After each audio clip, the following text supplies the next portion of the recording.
जय विजय को जब सनकादि ऋषियों ने श्राप दिया था तो ये जय विजय सनकादियों का श्राप नहीं था। कारण ये था कि जय विजय ने एक दिन लक्ष्मी जी का रास्ता रोक दिया। लक्ष्मी जी बैकुंठ में जा रही थी, भागवत जी में कथा लिखी, तो लक्ष्मी जी तो बहुत नाराज हो गई थी कि या तो अब बैकुंठ में जय विजय रहेगा या तो मैं रहूंगी। भगवान ने समझाया कि देखो जय विजय को निकाल देंगे तो अभी संसार में बदनामी हो जाएगी। ब्रह्मा जी आएंगे, शंकर जी आएंगे, पूछेंगे जय विजय दरवाजे थे कहां चले गए, तो हम तो झूठ नहीं बोलेंगे, हम तो ये कहेंगे कि लक्ष्मी जी को तो अंदर जाने से रोका था इसलिए हमने बाहर निकाल दिया, तो अपनी भी तो किरकिरी हो जाएगी, इसलिए चुप रहो, घर की बात घर में रहने दो। अब जब इसने तुम्हारा रास्ता रोका है, जब किसी दिन संतों से उलझ जाएगा और संतों से उलझेगा उसी दिन पूरा हो जाएगा। वो उलझ गया संतों से, संतों ने श्राप दे दिया तू राक्षस हो जाएगा और तुझे मारने के लिए भगवान आएंगे। तो भगवान 4 बार अवतार लेकर गए, पर हिरण्याक्ष हिरण्यकशिपु बनकर जय विजय आए। वो समझ गए थे कि मुझे निकालने में भगवान कारण नहीं है, मुझे निकालने में लक्ष्मी कारण है, और भगवान की नहीं चलती लक्ष्मी की चलती, जो लक्ष्मी कहती वो भगवान करते। इसलिए लक्ष्मी को मैं यदि अपनी बना लूं तो मैं स्वयं भगवान हो जाऊंगा। इसलिए उसने सतयुग में भगवान की पत्नी पृथ्वी का हरण किया, हिरण्याक्ष ने, भगवान ने मार दिया। अब वो त्रेता में बड़ा भाई हिरण्यकशिपु रावण बन के आया है, वो कह रहा है अब की बार तू हरण मत करना, मैं हरण करूंगा। उसने हरण कर लिया तो वो मर गया रावण। अब तीसरी बार अवतार हुआ शिशुपाल दंतवक्र के रूप में, तो शिशुपाल ने कहा कि ये लक्ष्मी हरण करने में नहीं रहती, इससे विवाह करना पड़ेगा, फिर तो रहेगी। तो शिशुपाल ने रुक्मिणी जी के साथ भांड़ पाड़ने का उपाय कर दिया, लेकिन जब भांड़ पड़ने लगी तो भगवान उठा के ले गए। शिशुपाल बोला कृष्ण ऐसे हरण करके ले जाओगे वो नहीं रहेगी तुम्हारे पास, हम तो 2 जन्म से हरण कर रहे हैं, रहती कहां है हमारे पास वो। भगवान बोले लक्ष्मी मेरी है, हरण करूं तो मेरे पास रहेगी, वरण करूं तो मेरे पास रहेगी। एतावता साक्षात जगत जननी श्री सीता जी हरण करने से नहीं रह सकती। यदि भक्ति चोरी करके मिलती होती, यदि भक्ति पैसे से मिलती होती, तो जितने बड़े लोग हैं उनके पास भक्ति होती, अपन लोग तो कोई पा नहीं सकते। भक्ति धन भोग्य नहीं होती, भक्ति ज्ञान भोग्य नहीं होती, भक्ति तो भगवान के चरणों की प्रीति भोग्या हुआ करती है। रावण भी शंकर जी की पूजा करता है, दशरथ जी का पूरा अयोध्या का परिकर राम जी शंकर जी की पूजा करता है, और जनक जी के भी पूरे नर नारी शंकर जी की पूजा करते हैं। लेकिन जनकपुर का विकास हुआ तो बढ़ता ही गया, बढ़ता ही गया, और दशरथ जी का प्रकाश हुआ तो बढ़ता ही गया, बढ़ता ही गया। लेकिन रावण बढ़ा तो बहुत बढ़ा, इतना बढ़ा कि दशरथ जी जनक जी से बहुत आगे निकल गया। लेकिन जब विनाश हुआ तो रहा नुको कुल रोवनिहारा। आज तक रघुवंश चल रहा है, आज तक जनक जी का वंश चल रहा है, लेकिन रावण का वंश समाप्त हो गया, कोई नहीं बचा। क्यों?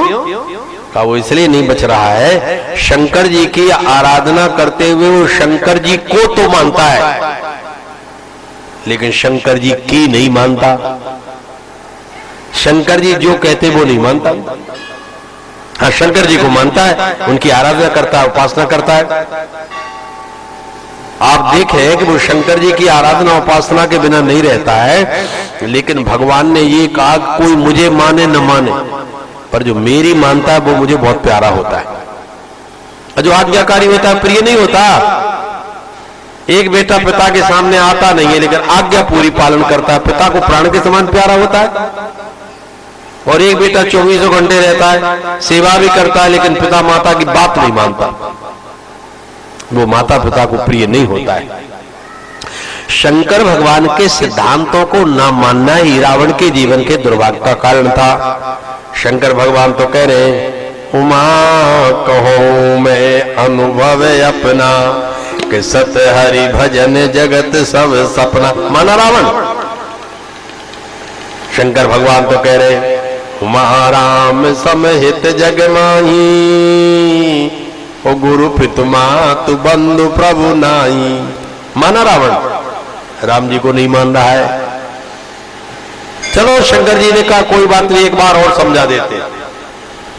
हनुमान जी बन के फिर समझाया, राम चरण पंकज उर धरो, लंकाय चल राज तुम करो। नहीं माना, नहीं माना तो परिणाम ये हुआ आज परे अनाथ की नाई। विश्वनाथ के सेवक होने के बाद मंदोदरी ने कहा जिन विश्वनाथ की तुम पर कृपा थी वे आज अनाथ हो गए। भगवान भूत भावन पतित पावन तपा कानन पंचानन श्री विश्वनाथ जी की जिस पर कृपा होती है उसका कभी नाश नहीं होता है। यावद वै शंकरार्चनम तावन नाशो भवे नहीं। शिव पुराण में श्लोक आया है जब तक घर में शंकर जी की पूजा होगी तब तक विनाश नहीं हो सकता है। वो संहार के देवता है, इसलिए संहार हो जाता है। श्री हनुमान जी की जब तक कृपा है तब तक विनाश नहीं हो सकता है। साधु संत के तुम रखवारे, वसुर निकंदन राम दुलारे। और यदि यहां से हट गए तो विनाश का काम शंकर जी ने आरंभ किया था। हनुमान जी के रूप में जाकर रावण की सारी सेना समाप्त कर रहे हैं। अतः शंकर भगवान की पूजा जनकपुर में हो रही है, अवधपुर में हो रही है, लंका में हो रही है। जनकपुर अवधपुर की आज भी जय जयकार हो रही है और लंकापुरी की आज भी विनाश की बातें चल रही हैं। क्यों? क्योंकि देवता को मानना अलग बात है और देवता की मानना अलग बात है। रामायण को बहुत मानते हैं, रामायण की पूजा करते, आरती करते, बहुत मानते, पर रामायण की नहीं मानते। इसलिए हमारे जीवन में ये विनाश की स्थिति बन जाती है। अतः अपने जीवन को भगवान की ओर मोड़ने के लिए शशांक शेखर शंकर भगवान के चरणों की सेवा करनी चाहिए। बिना शंकर जी, बिना हनुमान जी के भक्ति नहीं मिलती। शंकर जी को पकड़ लो तो भक्ति मिलेगी, हनुमान जी को पकड़ लो तो भक्ति मिलेगी।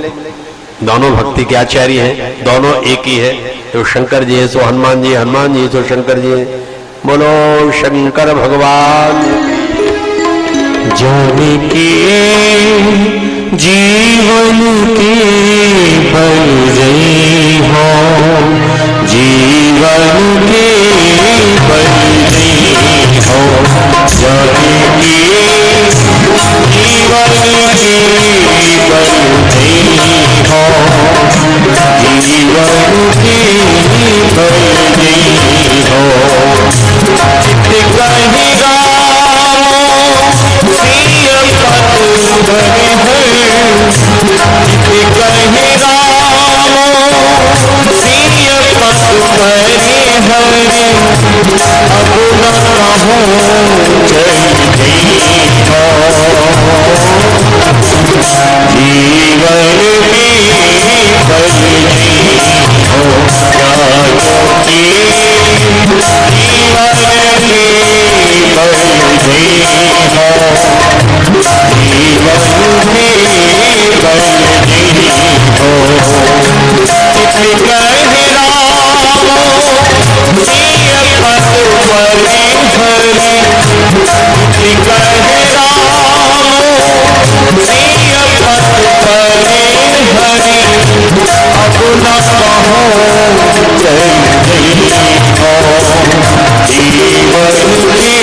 जीवन की